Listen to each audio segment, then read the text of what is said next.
Good evening बच्चों। आज की क्लास में हम लोग बातचीत करेंगे क्लास 11th के पहले chapter the some basic concept of chemistry के लेक्चर नंबर 2 के बारे में। आप बोर्ड पर देख रहे होंगे सेकंड लेक्चर के बारे में बात होनी है, यानी कि सेकंड लेक्चर में हम बात क्या करेंगे। चैप्टर का नाम है हमारा some basic concept of chemistry. हम सेकंड लेक्चर में आज की क्लास में इंट्रोडक्शन, आपका फर्स्ट लेक्चर था वो कंप्लीट हो गया है, और सेकंड क्लास में हम लोग बात करेंगे science classification and its importance, यानी कि हमारा टॉपिक है कि साइंस क्या होती है, उसको क्लासिफाई कैसे किया गया और उसका इंपॉर्टेंस क्या है, इसके बारे में हमें मेनली आज की क्लास में पढ़ना है। अब ध्यान देने की बात यह है कि क्लास 11th का जो सिलेबस है, यानी जो some basic concept of chemistry है, इसके अंदर हम पढ़ते क्या है, ये बहुत बेसिक बेसिक चीजें इस चैप्टर के अंतर्गत हैं, लेकिन बहुत ही इंपॉर्टेंट चैप्टर है, क्योंकि बेसिक चीजें भले हैं बेटा, लेकिन इसमें इंपॉर्टेंट टॉपिक्स की कमी नहीं है, यानी कि ढेर सारे इंपॉर्टेंट टॉपिक्स का डिस्कशन हम लोग इसके अंतर्गत करने वाले हैं।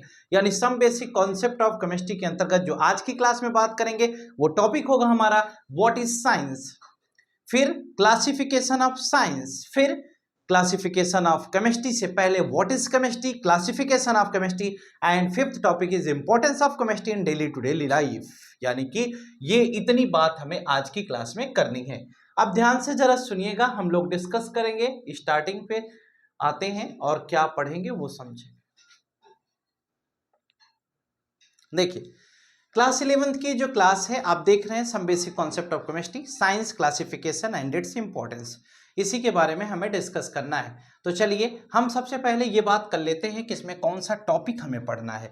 टॉपिक की बात करें बेटा तो हम लोग ये पहले पढ़ लेते हैं कितनी चीजें इस चैप्टर में हम आपके साथ शेयर करने वाले हैं। यानी कि सबसे पहली बात होगी कि व्हाट इज साइंस। हमने इसके पहले भी आपको बताया था कि हम लोग जब भी स्टार्ट करेंगे तो यहीं से स्टार्ट करेंगे, ये पहली बात हो गई। दूसरा टॉपिक होगा क्लासिफिकेशन ऑफ साइंस। जैसा कि हमने इंट्रोडक्शन में आपको बता दिया था कि क्या क्या पोर्शन हमें डिस्कस करना है। दूसरी बात होगी क्लासिफिकेशन ऑफ साइंस, यानी कि how to classify the science. Third part में यानी थर्ड पॉइंट में हम क्या डिस्कस करेंगे, जरा उसको सुनिएगा। थर्ड पार्ट में हम डिस्कस ये करेंगे कि व्हाट इज केमिस्ट्री, केमिस्ट्री क्या होती है। फिर उसके बाद हम डिस्कस करेंगे क्या बेटा, उसके बाद जो फोर्थ पॉइंट है वो है क्लासिफिकेशन ऑफ केमिस्ट्री, यानी कि केमिस्ट्री को हम कैसे क्लासिफाई करते हैं, यानी कि अगले पार्ट में हमारा डिस्कशन होगा आपके साथ, वो है क्या, क्लासिफिकेशन ऑफ केमिस्ट्री। और फोर्थ के बाद फिफ्थ पॉइंट में हम importance of chemistry in our daily life, यानी कि हम इंपॉर्टेंस ऑफ केमिस्ट्री अगले टॉपिक में पढ़ेंगे। तो ये टोटल देख पाए तो हमारे पास 5 पॉइंट हैं जिसे हमें आज की क्लास में डिस्कस करना है। अब एक एक पॉइंट को बहुत अच्छे से ध्यान लगा करके, मन लगा कर समझने का प्रयास करिएगा। सबसे पहला पॉइंट है आपका व्हाट इज साइंस, यानी कि हमें ये डिस्कस करना है कि साइंस होती क्या है। ठीक है, तो हम पढ़ते हैं, साइंस तो पढ़ते ही हैं, एकदम बिल्कुल जीरो लेवल से चल रहा हूं, तो गौर करिएगा, आपको बेहतरीन समझाने का हमारा प्रयास सफल हो। पहला क्वेश्चन था व्हाट इज साइंस, साइंस होती क्या है। ठीक है, दूसरा क्वेश्चन है क्लासिफिकेशन ऑफ साइंस, यानी कि साइंस को कितने पार्ट में क्लासिफाई किया गया और किस बेसिस पर क्लासिफाई किया। क्लासिफिकेशन बहुत बड़ी बात नहीं बेटा, जब कभी भी किसी का भी क्लासिफिकेशन होगा तो क्लासिफिकेशन के लिए सबसे जरूरी चीज होती है कि बेसिस क्या है उसका, यानी कि हमने साइंस को किस बेसिस पर क्लासिफाई किया, ये आपका सेकंड पार्ट हो गया।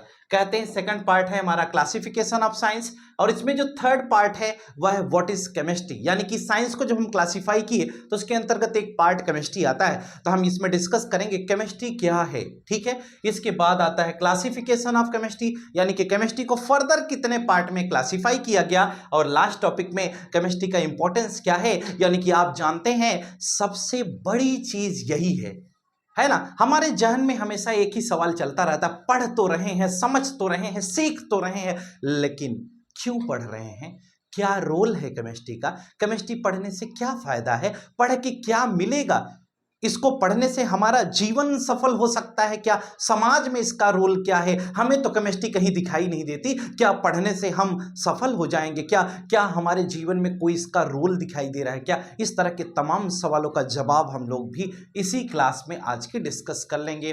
तो आइए स्टार्ट करते हैं केमिस्ट्री की ये क्लास, जहां पर हमें बात करनी है आपसे, और क्या बात करनी है, पहली बात, यानी कि पहला जो क्वेश्चन हमारा था कि व्हाट इज साइंस, यानी कि सबसे पहली बात जो हमारी आई वो हम डिस्कस करेंगे आपके साथ, क्या, व्हाट इज साइंस। यानी कि कुल मिला जुलाकर हमने ये कहा कि साइंस क्या है ये हमें समझना है, ठीक है।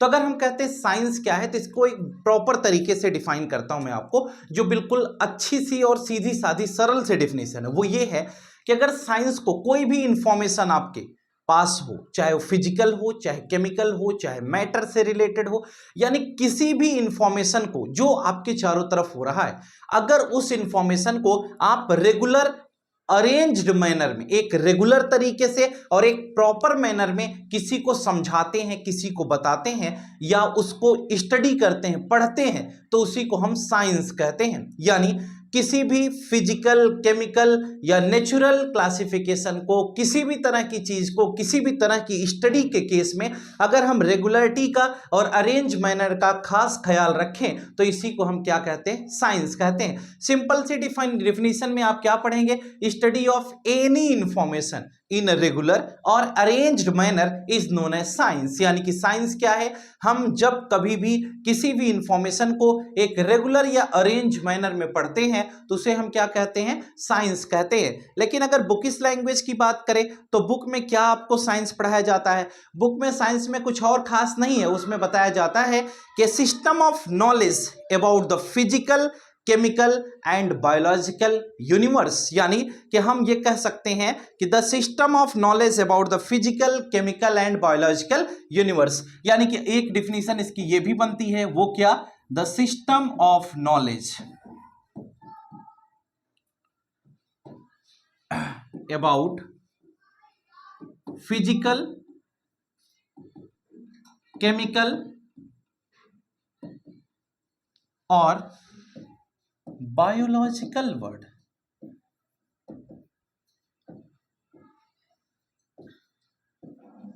और द थिंग्स अराउंड इट, और the things around it is known as science. ये बात हो गई साइंस के रिस्पेक्ट में। यहां तक तो बात आपको समझ में आ जानी चाहिए। बताया क्या गया आपको, the system of knowledge about physical, chemical और बायोलॉजिकल वर्ड। यानी कि फिजिकल वर्ड क्या है, यानी हमारे चारों तरफ क्या चीजें चल रही हैं। केमिकल वर्ड का मतलब ये हुआ कि रिएक्शन से रिलेटेड क्या हो रहा है। बायोलॉजिकल मतलब प्लांट्स, एनिमल से रिलेटेड जो चीजें हैं उसका जो सिस्टमेटिक नॉलेज है, यानी कि the systematic knowledge of physical, chemical और बायोलॉजिकल वर्ड और द थिंग्स अराउंड इट, या उसके सराउंडिंग में जो चीजें हैं अगर उनका हम क्या करते हैं, एक सिस्टमेटिक नॉलेज पढ़ते हैं, एक सिस्टम में उसको अरेंज करके हम उसकी स्टडी करते हैं, तो वही साइंस कहलाती है। यानी कि हम ये कह सकते हैं कि science is the systematic knowledge of physical, chemical और बायोलॉजिकल वर्ड। यानी कि हम एक बड़ी प्यारी सी डिफिनीशन यहां से और बना सकते हैं कि साइंस क्या है, तो हम कहते हैं science is the systematic knowledge of, science is the systematic knowledge of physical, chemical और बायोलॉजिकल वर्ड। बस इतना लिखिए, बड़ी प्यारी डिफिनेशन है, ठीक है। चाहे ऐसे कहिए, चाहे जो पहले बताया सिंपल सी डिफिनेशन, स्टडी ऑफ या systematic study of any information is known as science. आप कुछ भी साइंस को डिफाइन करिए, बस केवल इस बात का ध्यान रखेंगे कि आपको सिस्टमेटिक स्टडी का खास ख्याल रखना होगा। यानी कि जो भी नॉलेज, जो भी चीजें आप पढ़ेंगे वो बिल्कुल सिस्टमेटिक होनी चाहिए। अगर ऐसा है तो उसे हम साइंस के नाम से जानते हैं। उम्मीदन ये बात आपको समझ में आ गई होगी। अब बेटा हम सेकंड टॉपिक पे चलते हैं। हमारा सेकंड टॉपिक क्या है, सेकंड टॉपिक जो आज की क्लास में हमें डिस्कस करना था वो है क्लासिफिकेशन ऑफ साइंस। यानी कि साइंस को हम किस बेसिस पर क्लासिफाई करें। क्लासिफिकेशन मतलब कितने पार्ट में डिवाइड किया गया। यानी हम ये कह सकते हैं it is classified into 3 parts on the basis of its study. यानी कि इसके पढ़ने के बेसिस पर, इसके इंफॉर्मेशन, नॉलेज के बेसिस पर, इसके स्टडी के बेसिस पर हमने क्या किया, हमने साइंस को 3 पार्ट में क्लासिफाई किया। यानी कि साइंस को हम 3 पार्ट में क्लासिफाई करते हैं। तो जो पहला, दूसरा और तीसरा 3 पार्ट बनेगा। तो एक पार्ट को बेटा हम क्या कहते हैं, फिजिक्स कहते हैं। दूसरे पार्ट को हम क्या कहते हैं, केमिस्ट्री कहते हैं। और जो इसका थर्ड पार्ट है उसका क्या नाम देते हैं, बायोलॉजी। यानी कि हमने फिजिक्स, केमिस्ट्री और बायो ये तीन पार्ट में हमने साइंस को क्लासिफाई किया। किस बेसिस पर? उसके स्टडी के बेसिस पर। यानी कि हम कहते हैं कि फिजिक्स क्या है, तो हम कहते हैं it is the branch of science in which we study about the nature and natural phenomena. यानी कि हमने ये कहा कि फिजिक्स क्या है, तो हम कहते हैं it is the branch of science in which we study about the nature and natural phenomena. Chemistry क्या है, अगर इसकी बात करें तो it is the branch of science in which we study about the chemical reaction mechanism matter and its composition. लेकिन bio में क्या होता है, अगर बायो की बात करते हैं तो हम ये पढ़ते हैं कि it is the branch of science in which we study about the plants and animals. यानी कि बायो में हम प्लांट एनिमल पढ़ते हैं, नेचर और नेचुरल फिनोमिना हम फिजिक्स में पढ़ते हैं, केमिस्ट्री में matter, it's composition, reaction and its mechanism का कॉन्सेप्ट हम डिस्कस करते हैं। ये तो इसके क्लासिफिकेशन की बात हो गई। अब इसके बाद अगला टॉपिक आएगा बेटा, पहले तो हमने कहा classification of science on the basis of its study. तो साइंस को हमने उसकी स्टडी के बेसिस पर तीन पार्ट में क्लासिफाई कर लिया, एक फिजिक्स हो गया, एक केमिस्ट्री हो गया, एक बायो हो गया। फिजिक्स में नेचर और नेचुरल फिनोमिना की स्टडी, बायो में प्लांट्स एंड एनिमल्स की स्टडी, और केमिस्ट्री में रिएक्शन, उसके मैकेनिज्म, मैटर और उसके कंपोजिशन की स्टडी करते हैं। ये पूरा का पूरा पार्ट सेकंड वाले पोर्शन में शुरू हो गया। अब हम कहते हैं सेकंड वाले पार्ट के बाद हम थर्ड पॉइंट पे चलते हैं। तो थर्ड पॉइंट हमारा क्या है आज का, वह है व्हाट इज केमिस्ट्री। यानी कि हम ये डिस्कस करें कि केमिस्ट्री क्या होती है। ठीक है, अभी हमने जैसे आपको बताया कि केमिस्ट्री के अंतर्गत हम क्या पढ़ते हैं, तो हमने बताया था कि केमिस्ट्री एक ब्रांच है, किसकी? साइंस की ही तो ब्रांच है। यानी कि इसके अंतर्गत हम क्या पढ़ते हैं, वो एक तो तरीका हमने आपको बता दिया कि व्हाट इज केमिस्ट्री। यानी कि हम दो तरह के डिफिनीशन की बात साथ में लेकर के चल रहे हैं। एक तो डिफाइन आपको कर दिया कि केमिस्ट्री क्या होती है, दूसरी डिफिनीशन जो आपको समझनी है वो कहते हैं कि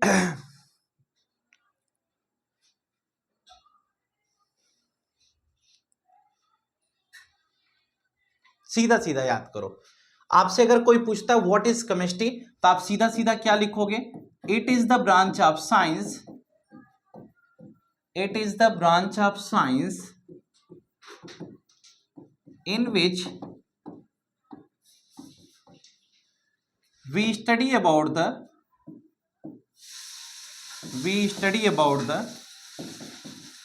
matter and its composition, matter and its composition, reaction and its mechanism.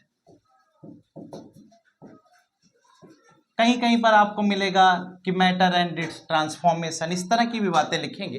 आप सीधा सीधा ये याद रखिए व्हाट इज केमिस्ट्री, तो हम कहते हैं जिसमें मैटर और उसके कंपोजिशन, उसके कॉन्स्टिट्यूएंट्स, उसके ट्रांसफॉर्मेशन की स्टडी करते हैं, या रिएक्शन और उसकी मैकेनिज्म, कैटलिस्ट आदि की स्टडी करते हैं, वो क्या कहलाता है? केमिस्ट्री कहलाता है। यानी कि केमिस्ट्री में मेनली केमिकल रिएक्शंस की स्टडी का पोर्शन होता है। तो हमने यहां से आपको डिफाइन किया कि व्हाट इज केमिस्ट्री। अब हम इससे थोड़ा और आगे की तरफ बढ़ेंगे और फोर्थ पॉइंट पर डिस्कस करेंगे बेटा कि अब हम पढ़ते हैं क्लासिफिकेशन ऑफ केमिस्ट्री। यानी कि केमिस्ट्री को कितने पार्ट में क्लासिफाई किया गया, अब हम अगले कॉन्सेप्ट में ये डिस्कस करने वाले हैं। यानी कि केमिस्ट्री को भी उसकी स्टडी के बेसिस पर कई पार्ट में क्लासिफाई किया गया। यानी कि हम ये कह सकते हैं कि केमिस्ट्री को हमने मेनली तो तीन पार्ट में क्लासिफाई किया। तीन पार्ट का मतलब ये हुआ कि एक ऑर्गेनिक, एक इनऑर्गेनिक और दूसरा तीसरा फिजिकल। लेकिन यहां पर हम कुछ क्लासिफिकेशन आपको थोड़ा सा हट करके बता रहे हैं, हम 5 पार्ट में क्लासिफिकेशन दिखा रहे हैं। वरना अगर आप ये भी कह सकते हो केमिस्ट्री केवल 3 पार्ट में नहीं है, 5 पार्ट में नहीं, केमिस्ट्री के ढेर सारे पार्ट हैं, उसकी स्टडी के बेसिस पर हम उसको पार्ट में डिवाइड कर लेते हैं। लेकिन मेनली केमिस्ट्री के कितने पार्ट होते हैं? 3, एक ऑर्गेनिक, एक इनऑर्गेनिक, एक फिजिकल। यानी केमिस्ट्री को मेनली 3 पार्ट में डिवाइड किया गया। अब उसके अदर पार्ट्स भी हम पढ़ते हैं, अलग अलग लिखते हैं, लेकिन उससे मतलब नहीं है। मेन पार्ट क्या है? ऑर्गेनिक, इनऑर्गेनिक और फिजिकल। यानी कि हम कहते हैं केमिस्ट्री को 3 पार्ट में डिवाइड किया गया। एक को हम कहते हैं बेटा ऑर्गेनिक केमिस्ट्री, दूसरे को क्या कहते हैं? इनऑर्गेनिक केमिस्ट्री, और जो इसमें थर्ड पार्ट आता है उसको क्या कहते हैं? Physical chemistry. यानी कि ऑर्गेनिक, इनऑर्गेनिक, और थर्ड पार्ट में हमने पढ़ा फिजिकल केमिस्ट्री। एक पार्ट इसका और है जिसे हम कहते हैं एनालिटिकल केमिस्ट्री, एनालिटिकल केमिस्ट्री। और एनालिटिकल केमिस्ट्री के बाद एक पार्ट और आपको आज बता देते हैं, वह है पॉलीमर केमिस्ट्री। तो यानी कि अगर हम केमिस्ट्री के क्लासिफिकेशन की बात करें तो केमिस्ट्री को टोटल हमने 5 पार्ट में क्लासिफाई कर लिया, फर्स्ट, सेकंड, थर्ड, फोर्थ और ये फिफ्थ हो गया। यानी कि केमिस्ट्री को टोटल 5 पार्ट में जो क्लासिफाई किया गया, एक को ऑर्गेनिक कहते हैं, दूसरे को इनऑर्गेनिक कहते हैं, तीसरे को फिजिकल कहते हैं, चौथे को एनालिटिकल कहते हैं और 5वें पार्ट को हमने क्या कहा, पॉलीमर केमिस्ट्री का नाम दिया। यानी कि केमिस्ट्री को हमने 5 पार्ट में क्लासिफाई किया, जैसा आपके सामने दिखाई दे रहा है। अब आपको जो ये 5 पार्ट बताए जा रहे हैं, थोड़ी थोड़ी बात उसके रिस्पेक्ट में हम कर लेते हैं। अगर हम कहते हैं व्हाट इज ऑर्गेनिक केमिस्ट्री, तो ऑर्गेनिक का मतलब होता है जहां पर कार्बन और उसके कंपाउंड की स्टडी करते हैं बेटा, वो ऑर्गेनिक केमिस्ट्री होती है। दूसरी बात, व्हाट इज इनऑर्गेनिक केमिस्ट्री, तो हम कहते हैं कि कार्बन को छोड़ दो तो कितने एलिमेंट बचे, 117, यानी कि 117 जो एलिमेंट होंगे वो इनऑर्गेनिक केमिस्ट्री के अंतर्गत आते हैं। यानी कि कार्बन और उसके कंपाउंड की स्टडी ऑर्गेनिक के अंतर्गत आएगी। कार्बन के अलावा जो 117 एलिमेंट हमारे पास बच रहे हैं वो इनऑर्गेनिक के अंतर्गत आएंगे। फिजिकल केमिस्ट्री में क्या आता है, हम कहते हैं laws, rules, proofs, temperature, heat आदि का जो कॉन्सेप्ट होता है वो फिजिकल में आता है। एनालिटिकल केमिस्ट्री में हम क्या पढ़ते हैं, इसमें कहते हैं जब अमाउंट या मैटर की बात की जाए, जहां पर क्वांटिटेटिव एनालिसिस की बात होती है, वो एनालिटिकल में आती है। पॉलीमर केमिस्ट्री में क्या होता है, हम इसमें प्रिपरेशन पढ़ते हैं, जैसे पॉलीथीन की प्रिपरेशन क्या होगी, ठीक है, नाइलॉन की प्रिपरेशन कैसे होगी, इस तरह के तमाम टॉपिक हम पॉलीमर केमिस्ट्री के अंतर्गत पढ़ते हैं। यानी कि एक मोनोमर होगा, सिंगल यूनिट जब आपस में रिपीट करके एक बड़ी यूनिट का फॉर्मेशन करते हैं तो वो पॉलीमर केमिस्ट्री के अंतर्गत होता है। ये अलग पार्ट है, इसको भी हम लोग डिस्कस करेंगे, लेकिन हमारे सिलेबस में अभी केवल ये 3 केमिस्ट्री का पोर्शन है, यानी कि ऑर्गेनिक, इनऑर्गेनिक और फिजिकल। यानी कि हमें ये 3 पढ़ना है। नाम के लिए ये जानते रहिए कि एनालिटिकल केमिस्ट्री और पॉलीमर केमिस्ट्री भी होती है। तो ये क्लासिफिकेशन ऑफ केमिस्ट्री का पोर्शन हो गया। अब हम कहते हैं लास्ट टॉपिक जो इसमें 5th पार्ट बनता है बच्चे, वो है इंपॉर्टेंस ऑफ केमिस्ट्री। यानी आपको क्या लगता है कि केमिस्ट्री का कुछ इंपॉर्टेंस है भी या फिर बस यूं ही पढ़ रहे हैं। यानी कि लास्ट टॉपिक में हम ये डिस्कस करेंगे what is the importance of chemistry, यानी कि हमारे डेली लाइफ में केमिस्ट्री का रोल क्या है, क्यों पढ़ रहे हैं केमिस्ट्री, केमिस्ट्री पढ़ने से क्या होगा, अगर ना पढ़े तो क्या हो जाए। इस तरह के तमाम चीजों का जब हमारे जहन में सवाल आता है तो हम कंफ्यूज हो जाते हैं, परेशान हो जाते हैं, समझ नहीं पाते, किसी को बता नहीं पाते कि क्यों पढ़ पाते हैं केमिस्ट्री। तो जरा गौर करिएगा, आज हम आपको समझाएंगे केमिस्ट्री, हम आपको पढ़ाएंगे कि केमिस्ट्री का रोल हमारे दैनिक जीवन में क्या है। तो पहला रोल, जैसे बिल्कुल सिंपल से रोल की बात करें बच्चे, तो जरा सोचो, आपने सुना होगा हम सब लोग बीमार होते हैं, कभी हमें कोई बीमारी हो जाती है तो बायो क्या होती है, बायो का सिर्फ फंक्शन इतना है कि वो ये बताती है कि हमें बीमारी क्या है। यानी कि बायो बीमारी के बारे में बताती है, लेकिन इलाज कौन करता है, केमिस्ट्री ही तो करती है। यानी कि बायो बीमारी के बारे में बताती है लेकिन केमिस्ट्री उसका इलाज करती है। ड्रग्स और मेडिसिन का कॉन्सेप्ट तो आपने सुना ही होगा। यानी कि हम कहते हैं कि हम दवाइयां जो खाते हैं वो क्या है, हम दवाइयां खाते हैं, तो ये ड्रग्स और मेडिसिन में कोई खास अंतर नहीं है। आपसे अगर पूछा जाए what is the basic difference between drug and medicine, यानी कि ड्रग्स और मेडिसिन में क्या अंतर है, तो जब आप लिमिटेड अमाउंट में किसी चीज को लेते हो तो वह क्या होता है, वह मेडिसिन का काम करती है, और जब एक्सेस अमाउंट में लोगे तो ड्रग्स का काम करती है। अगर आप एक टैबलेट खाने से आपका दर्द ठीक हो जाता है तो आप क्या करिए, अगर एक खाओगे तो दर्द ठीक हो जाएगा बेटा, लेकिन अगर आप सोचे कि अगर 4 जगह दर्द है शरीर में और 4 टैबलेट खा लिए तो वो फिर क्या हो जाता है, वो ड्रग्स का काम करती है और फिर वो अपना इफेक्ट दिखाती है और निपटाने में पूरी मदद कर जाती है वही दवा। तो वही दवा मेडिसिन भी थी, वही ड्रग्स का भी काम करती है आपके लिए। तो यही बेसिक डिफरेंस है ड्रग्स और मेडिसिन में। तो सावधान रहें, ड्रग्स कुछ और नहीं, मेडिसिन कुछ और नहीं, बस उसका ओवरडोज या एक्सेसिव यूज ही उसे ड्रग्स बना देता है। यानी हर मेडिसिन का एक्सेसिव यूज उसे ड्रग्स बना देता है। इसलिए ध्यान रखें कि जितनी डोज आपको बताई जाए उतनी ही डोज में दवाइयों का इस्तेमाल करें, क्योंकि ड्रग्स अलग चीज नहीं, ये मेडिसिन का ओवर यूज है या एक्सेसिव यूज मेडिसिन का अगर होगा तो वो ड्रग्स बन जाएगा। जितनी जरूरत है उससे ज्यादा ना खाएं, ये जानकारी हर किसी को होनी चाहिए। इसलिए इस वीडियो को हर किसी तक शेयर करें जिससे कि हर किसी को ये जानकारी हो कि what is the basic difference between drugs and medicine. उम्मीद करता हूं कि बात आपको समझ में आ गई होगी। अब हमने आपको समझाया कि बायो क्या है, बायो बताती है बीमारी क्या है, केमिस्ट्री क्या है, केमिस्ट्री उसका उपचार बताता है, निदान, बीमारी ठीक कैसे होगी। आप जरा सोचिए, अगर केमिस्ट्री ना होती तो लोग बीमार होते, ठीक हो पाते क्या? नहीं। तो आपको पता होना चाहिए ये है केमिस्ट्री का सबसे बड़ा रोल। यानी कि मेडिकल साइंस में अगर हम देखें सबसे पहला, तो मेडिकल साइंस में केमिस्ट्री का सबसे बड़ा रोल है। यानी कि आज जो दवाइयां खा करके दर्द को निपटाए जा रहे हैं, थोड़े समय में उठ करके खड़े हो जा रहे हैं, उसका रीजन सिर्फ व सिर्फ केमिस्ट्री है, उसका रीजन बायो नहीं है। बायो सिर्फ बीमारी बताती है, केमिस्ट्री उसका उपचार, उसका निदान बताती है। तो मेडिकल साइंस में बहुत बड़ा रोल है। यानी कि हम जितनी भी दवाइयां खाते हैं वो क्या है, वो केमिकल ही तो है, किससे बने हैं, केमिस्ट्री से ही तो बने। इसलिए केमिस्ट्री को आपको प्रणाम करना चाहिए, क्योंकि इसकी वजह से हम आप जीवित हैं। अगली चीज, केमिस्ट्री का दूसरा सबसे बड़ा रोल कहां पर है? एग्रीकल्चर में इसका सबसे बड़ा रोल है। ये दूसरा रोल हमने बताया। एग्रीकल्चर में आपने देखा होगा ढेर सारे इंसेक्टिसाइड आप यूज करते हो, वीडीसाइड यूज करते हो। खेतों में किसान के द्वारा बहुत सारी फसलों में चीजें यूज की जाती हैं, जिससे कि फसल को उपजाऊ बनाया जा रहा है और हम कीड़े मकोड़े को मार देते हैं आसानी से। जो एक्सेस प्लांट्स उग जाते हैं जिनकी हमें जरूरत नहीं है, वीड्स, तो वीडीसाइड से क्या होता है, वो खत्म हो जाते हैं। इंसेक्ट्स के लिए इंसेक्टिसाइड्स का यूज करते हैं, तो ये एग्रीकल्चर में भी यूज है। दूसरी यूज की बात करें तो आपने सुना होगा फर्टिलाइजर्स आजकल हम कितनी मात्रा में खेतों में उपयोग करते हैं, किसकी देन है? केमिस्ट्री की तो देन है। यानी कि हम कहते हैं कि जो फर्टिलाइजर यूज में आ रहा है वो भी तो केमिस्ट्री के अंतर्गत आ रहा है। एनपीके आप पढ़ते हो, नाइट्रोजन, फास्फोरस और पोटेशियम, ये कोई दूसरी चीज थोड़ा ना, ये केमिस्ट्री के ही तो एलिमेंट हैं। जिंक खेतों में डाला जाता है, ये क्या है? केमिस्ट्री का है। पोटास डाला जाता है, ये क्या है? केमिकल रिएक्शन ही तो है। यानी कि आप जो भी खाद, यूरिया, पोटास, यूरिया डालते हो, NH2CO, NH2 क्या है? ये केमिस्ट्री की ही तो देन है। यानी कि जितने भी फर्टिलाइजर्स आप खेतों में यूज करते हैं वो भी देन किसकी है? केमिस्ट्री की। यानी कि फर्टिलाइजर्स जो भी बनाए जा रहे हैं वो केमिस्ट्री के द्वारा ही बनाए जा रहे हैं। तो केमिस्ट्री का बहुत बड़ा रोल है आपके डेली टू डेली लाइफ में। तो ध्यान रखें, इसको अनसुना ना करें, क्योंकि केमिस्ट्री बहुत जरूरी है, पढ़ना भी और समझना भी। एक तो हो गया कि मेडिकल साइंस में रोल है, दूसरा एग्रीकल्चर में रोल है, तीसरा डेली पर्पज पर जो चीजें हम यूज कर रहे हैं वो किससे बनी है? केमिस्ट्री से ही तो बनी है। कहें कैसे?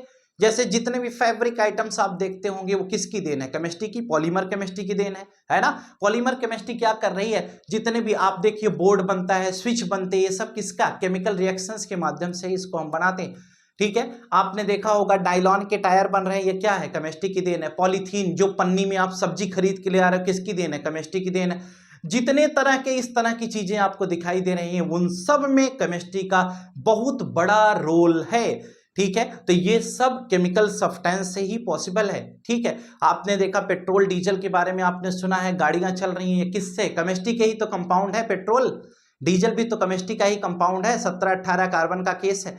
सोप जो आप लगाते हो, साबुन डेली टू डेली लाइफ में, वो क्या है? केमिस्ट्री की ही तो देन है, वो बेसिक सब्सटेंस है। सोडियम स्टीरेट, सोडियम पाल्मिटेट, ये भी तो केमिस्ट्री की ही देन है।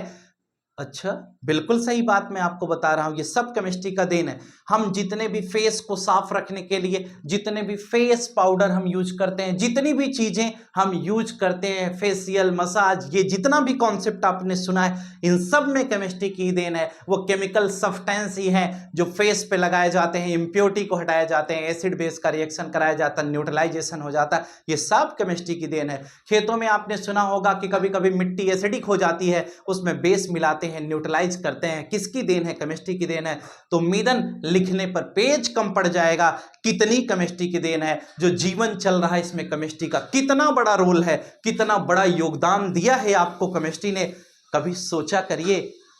केमिस्ट्री का बहुत बड़ा रोल है, इसलिए शायद उम्मीद करता हूं कि ये बात आपको समझ में आ गई होगी। इंपॉर्टेंस ऑफ केमिस्ट्री में आपको ये भी बता दें कि हमारे यहाँ एक सिस्प्लेटिन इंजेक्शन आता है बेटा, सिस्प्लेटिन, और एक टैक्सोल।